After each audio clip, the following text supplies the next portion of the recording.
Patay ang 2 anyos nga batang lalaki human kini gilaslas sa liog sa iyang amahan nga gituoang dunay nervous breakdown kagahapon sa buntag sa sitio Riverside, Villa Gonzalo 1, Barangay Tejero, Dakbayan sa Sugbo. Ang biktimang si Prince Jasim Umpad, 2 anyos, nakabsandayon sa kinabuhi tungod sa kataas ug kalawom sa laslas nga nahiaguman niini.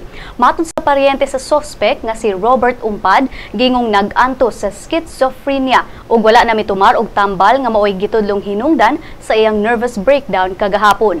Si SPO1 Victor Ruel Ayuman, homicide investigator sa Cebu City Police Office, nagkanayon nga magpabilin una ang suspect sa psychiatric ward sa Vicente Soto Memorial Hospital aron matanaw sa mga doktor ang sitwasyon niini.